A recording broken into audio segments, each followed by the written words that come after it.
Hello, dear students. Good morning to all of you.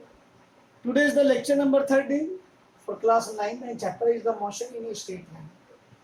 आज बेटा हम आपको जो डिराइव करवाएंगे वो थर्ड इक्वेशन ऑफ मोशन। तो मैंने आपको लास्ट लेक्चर बताया था इक्वेशन ऑफ मोशन का डेरिवेशन चाहे कोई सा भी हो, आपको जहां तक ये डायग्राम और ये लैंग्वेज आपको लिखनी ही हो। अब इसमें बेटे आपके पास दो ही फॉर्मूले लगाएंगे। सबसे पहले हम एवरेज वेलोसिटी के, तो बेटे पहला फॉर्मूला जो होता है बेटे वहां बताता है कि एवरेज वेलोसिटी जो होती है वो final velocity plus initial velocity is divided by 2। So average velocity is equal to v plus u upon 2. Also average velocity का एक दूसरा फॉर्मूला भी होता है बेटे, total distance upon total time. Okay, अब यहां से बेटा अगर मैं टोटल डिस्टेंस का अलग करता हूं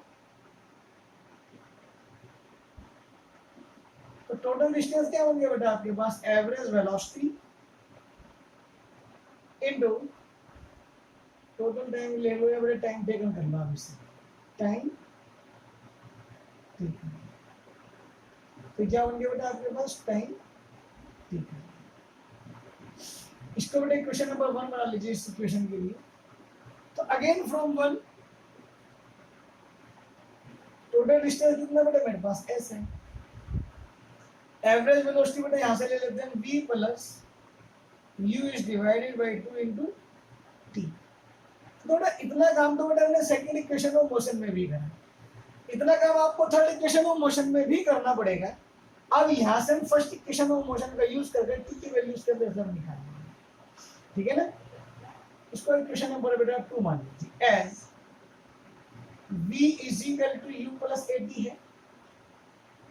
अब बेटा अगर मैं इसको उधर ले जाऊं तो बता इसको बेटा मैं v माइनस यू अपॉन इजिकल 8 लिख सकता हूं। अब मैं इस t को v minus U upon a भी लिख सकता हूं, correct.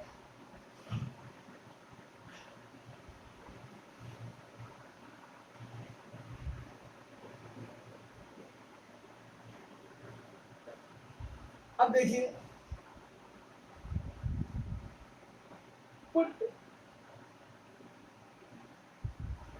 the value of t in equation number 2। इस t की वैल्यू बेटा मैं इक्वेशन नंबर 2 में पुट कर देते हैं। तो जो s की वैल्यू आई वो v plus u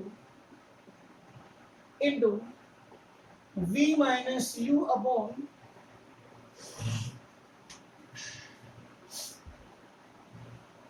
to into A. अब बेटा हमारे पास आइडेंटिटी होती है अलजेब्रिक की, अगर a square minus B square है तो आप इसको बेटे a minus B into A plus B भी आप लिख सकते हैं। तो बेटे a की जगह क्या है v और b की जगह क्या है आपके पास u। तो बेटे ये identity a plus B into A minus B वाली अगर हम लगाएं तो ये बन जाता है बेटे s is equal to v square minus v square upon 2a। अब इस 2a को बेटा आप क्रॉस मल्टीप्लाई में इधर ले आते तो ये हो जाता है बेटा 2as और इसको लिख सकते हैं बेटा हम v square is equal to u square plus 2as।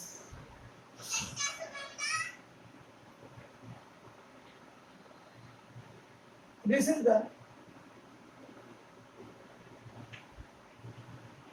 Third equation of motion, correct.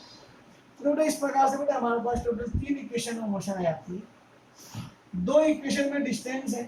अभी देखो बेटा आप तीनों इक्वेशन ऑफ मोशन में आप डिफरेंस देखेंगे बेटा आपके पास तीनों इक्वेशन ऑफ मोशन का डेरिवेशन हो गया, correct.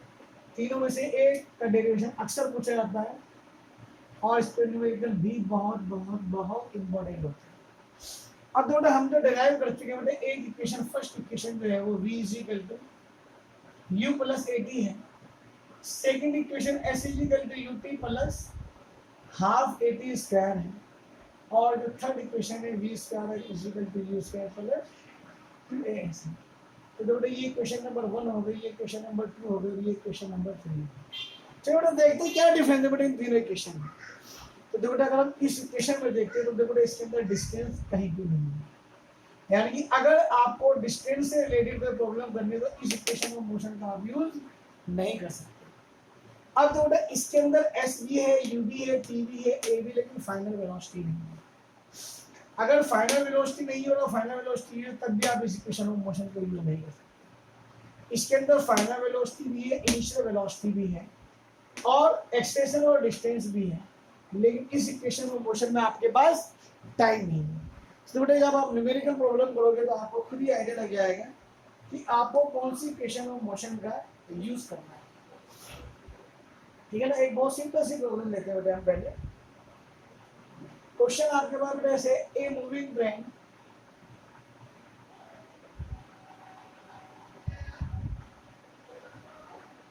Start from rest,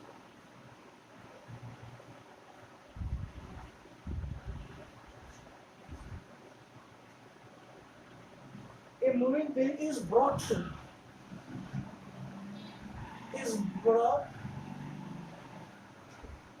to rest in 20 seconds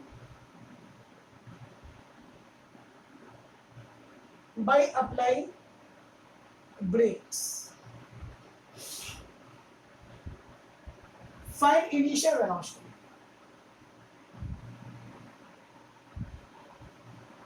Find initial velocity if retardation is 1.5 metre per second. तो अच्छा क्वेश्चन है, सोल्यूशन देखते हुए इसका हम लोग, यानी कि एक मूविंग ट्रेन है, जब बेटे मूविंग ट्रेन है तो इसकी इनिशियल वेलोसिटी तो कुछ ना कुछ उसकी है, is brought to rest in 20 second, 20 second के बाद वो रुक जाती है बाय अप्लाइंग द ब्रेक। जैसे हम उसको ब्रेक लगाते तो 20 सेकेंड के बाद वो मूविंग ट्रेन रुक जाती है। तो बताओ रुकने में बेटे फाइनल वेलोसिटी जीरो की है, तो बेटे जो फाइनल वेलोसिटी हो गई इसके अंदर वो v इज इक्वल टू 0 होगी, और u बेटे मुझे निकालना है। रिटार्डेशन जो है वो 1.5 मीटर पर सेकेंड स्क्वायर का है। बेटा अगर किसी न्यूमेरिकल में आपको रिटार्डेशन या डी एक्सलेशन दिया है तो 100% उसके अंदर जो a की वैल्यू होगी वो निगेटिव में होगी। So 1.5 metre per second square कितने टाइम में हो जाती है, t is equal to 20 second. अब देखो बेटा मेरे पास चार वेरिएबल है, v है, u है, a और t है। आपको इन तीनों इक्वेशन ऑफ मोशन में से बेटा ये देखना है आप उस इक्वेशन ऑफ मोशन में यूज कर सकते हैं। देखो बेटा इसमें कहीं भी क्वेश्चन में डिस्टेंस का जिक्र नहीं है, तो बेटा ना तो आप ये वाली इक्वेशन ऑफ मोशन यूज कर सकते हैं, ना आप ये वाली इक्वेशन ऑफ मोशन यूज कर सकते हैं। हम कौन सी इक्वेशन ऑफ मोशन यूज करेंगे? We will use the first equation of motion, v is equal to u plus at। अब v की वैल्यू बेटा कितनी है मेरे पास 0, और u बेटा हमें निकालना है, प्लस a की वैल्यू कितनी है बेटा माइनस का 1.5, और t कितना है बेटा आपके पास 20।